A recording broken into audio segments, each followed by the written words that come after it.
안녕하세요. MD스핑입니다. MD세빈입니다. 네, 지금으로부터 딱 2년 전에 저와 내공님을 놀래킨 이어폰이 하나가 태어났습니다.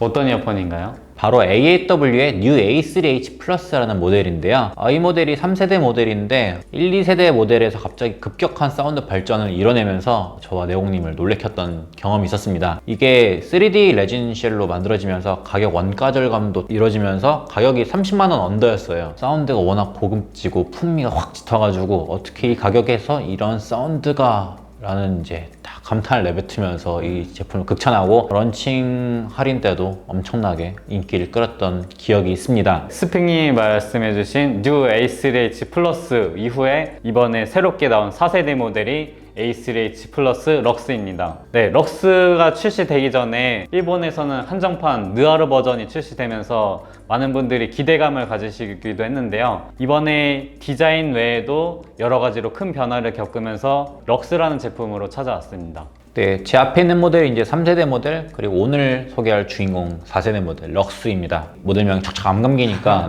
풀네임으로 얘기하지 말고 이제부터 뭐 3세대 모델을 그냥 아사미, 얘는 아사미 럭스 이렇게 얘기해 보도록 할게요. 아사미 럭스 같은 경우는 실질적으로 AAW의 엔트리 모델입니다. 사실 이거보다 저렴한 모델이 두 개가 있었던 걸로 기억하는데 두 모델이 단종되고 1DD, 2DD 포맷인 이 모델이 엔트리 모델로 자리 잡고 1세대부터 지금 현재 4세대까지 점점 업그레이드를 해오는 모습을 보여주고 있는데요.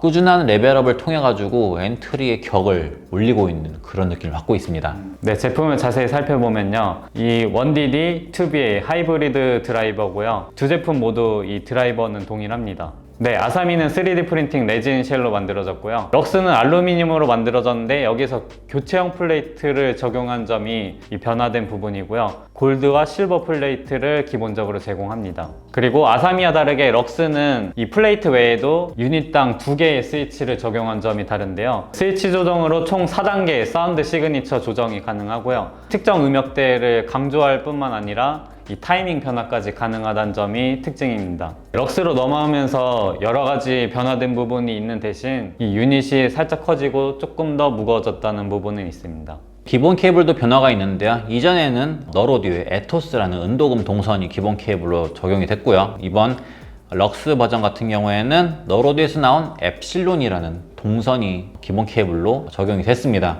제가 이 두 제품에 대한 뭐 사운드 특징이나 가격을 봤는데 거의 가격이 2배에 해당하고요. 거의 뭐 10만원, 20만원 정도거든요. 케이블 가격만. 두 개의 제품의 가격이 10만원이거든요. 그래서 케이블 가격이 이미 그걸 채웠어요. 외형적인 거나 스위치나 이런 것들이 모두 업그레이드가 됐기 때문에 솔직히 저는 아사미 럭스가 더 가격이 높아야 된다고 생각하는데 그런 부분이 좀 이제 가격을 좀 어느 정도 프라이스 다운 했구나. 경쟁력을 위해서 좀 공격적으로 가격을 잡았구나, 약간 그렇게 생각되는 점입니다. 네, 에토스랑 엡실론 기본 케이블 사운드를 간략하게만 설명해 보자면은 에토스는 어느 정도 그냥 기본기가 튼실한 어느 정도 중립적인 그런 성향을 띠고 있고요. 엡실론 케이블 같은 경우에는 저역의 텐션과 고역의 텐션을 확 불어넣어주는 약간 V자형을 만들어주는 사운드 캐릭터 특징을 갖고 있습니다.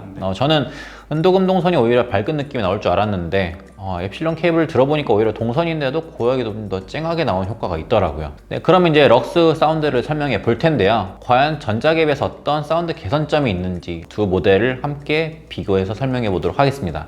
네, 먼저 아사미 사운드 같은 경우에는요, 음색이 살짝 어두운 편이고요. 여기에 풍성한 저음과 함께 밀도감 있는 타격감, 그리고 펀치감을 느낄 수 있는 사운드를 들려줍니다. 그리고 고음도 적당한 게 좋긴 한데 대신 저음의 임팩트가 워낙 강한 제품이기 때문에 고음이 상대적으로 가려져서 절제된 느낌도 조금 있지 않나 라는 생각도 들었습니다. 아사미가 출시했을 때 가격이 이제 한 27만 5천원인가 28만 5천원 정도 했었는데 이때 사실 경쟁자들이 거의 없었어요.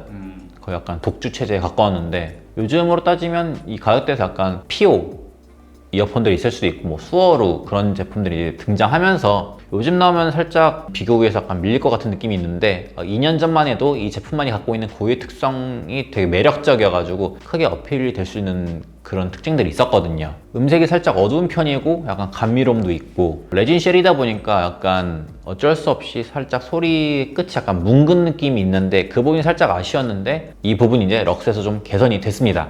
네, 럭스로 넘어와서는요, 이 사운드가 밝아진 음색을 느낄 수 있었고요.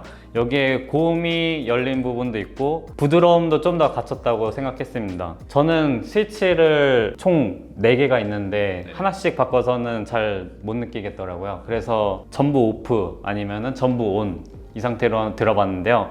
전부 오프 상태에서는 이 공기 섞인 부드러운 사운드를 느낄 수 있었고, 그리고 상대적으로 플랫함을 느낄 수 있었습니다. 그리고 여기에서 스위치를 모두 4개 온을 했을 때 공기가 빠진 소리가 느껴지는 대신 이 공간이 풍성해지고 이 잔향으로 채워진 느낌이 있었거든요. 그래서 이런 부분 때문에 좀 더 재미가 생기지 않나, 그런 변화를 느낄 수 있었습니다. 네, 기본적으로 아사미와 아사미 럭스가 1DD 2BA로 거의 뭐 핵심 골자는 같아요. 근데 거기에 저는 세세한 마이너 튜닝을 더하고 하우징이 바뀌고 케이블이 바뀌면서 여러 가지 이제 사운드 변화를 이끌어냈다고 볼 수 있는데요. 앞서 말한 것처럼 기본 케이블이 바뀌었는데 엡실론이란 케이블이 저음 강조와 좀 고음 강조가 있다 보니까 약간 V자로 만들어져서 좀 더 신나는 느낌을 불어넣어줍니다. 그래서 이전에는 약간 어둡고 감미로운 사운드였는데 이번에 좀 더 액티브한 성향이 많이 강조가 됐고, 럭스가 약간 빛 밝기를 표시하는 그 용어잖아요. 그래서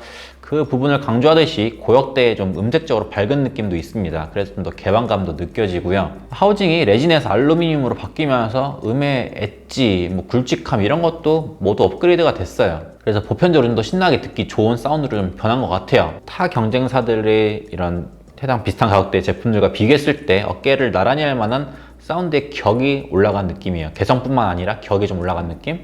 스위치가 이제 4가지가 있는데, 일단 2가지 스위치를 이제 온오프 해가지고 4가지를 만들 수 있는데, 둘 다 끌 경우에는 이제 레퍼런스 모드라고 하더라고요. 저는 레퍼런스 모드라고 뭐 명명은 했는데 사운드가 어느 정도 텐션이 붙어가지고 그렇게 막 플랫한 레퍼런스라는 느낌은 아니었어요. 거기다가 이제 1번 스위치를 올리면은 이제 뭐 클래식 모드, 뭐 2번 스위치를 올리면 뭐 베이스 모드 이렇게 돼 있던데, 보통은 뭐 고음, 저음 이렇게 표현했는데 좀 더 있어 보이게 좀 표현한 것 같아요. 그리고 이제 2가지 스위치를 모두 올리면은 라이브 모니터링 모드라는 되게 또 있어 보이는 명칭을 붙였더라고요. 네.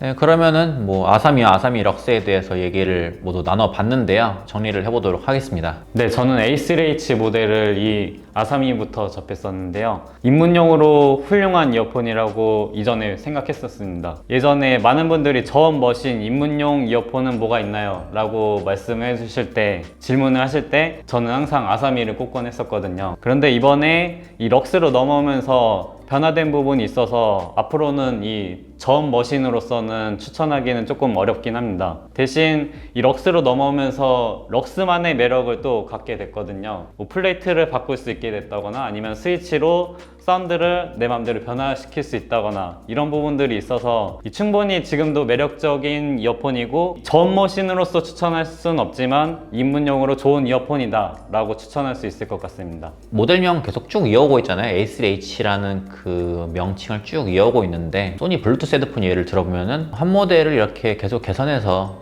쭉 내놓는다는 게 쉽지 않아요. 꾸준히 인기가 있기 때문에 계속 개량 버전이 이루어지고 만들어지는 거거든요. 그렇지 않으면은 원투 나오고 끝나거든요. 그런 점에서 아사미가 갖고 있는 이런 위치나 사운드에 대한 믿음, 이런 게 AW가 그런 걸 잘 보여주는 것 같고요. AW가 최근에 여러 가지 시도를 하고 있습니다. 그 중에 하나가 이제 사운드에 스위치를 넣는 거예요. 아사미 럭스 말고 이제 추후에 나올 ATH라는 모델이 있는데, 그거 오디오 테크니크 아닌가요?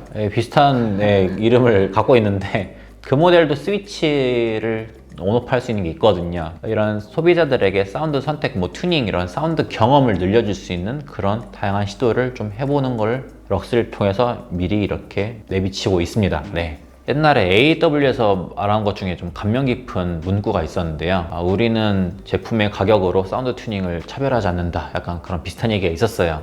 그러니까 플래그십이든 뭐 엔트리든 사운드에 대한 우리들의 뭐 열정과 뭐 튜닝에 대한 뭐 R&D 이런 거는 그래도 플래그십 좀 더 높이 치긴 하겠지만 엔트리도 결코 허투루하지 않는다. 약간 그런 거를 좀 내비쳤는데요. 되게 감명이 깊었어요. 네.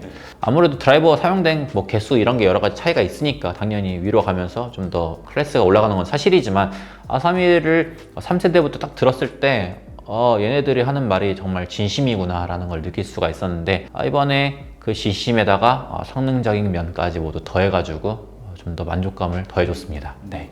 이상 AW의 New A3H 플러스 럭스에 대한 얘기를 쌤님과 함께 나눠봤고요. 네, 다음에 또 새로운 리뷰로 찾아뵙도록 하겠습니다. 긴 시간 동안 시청해주셔서 감사합니다. 감사합니다.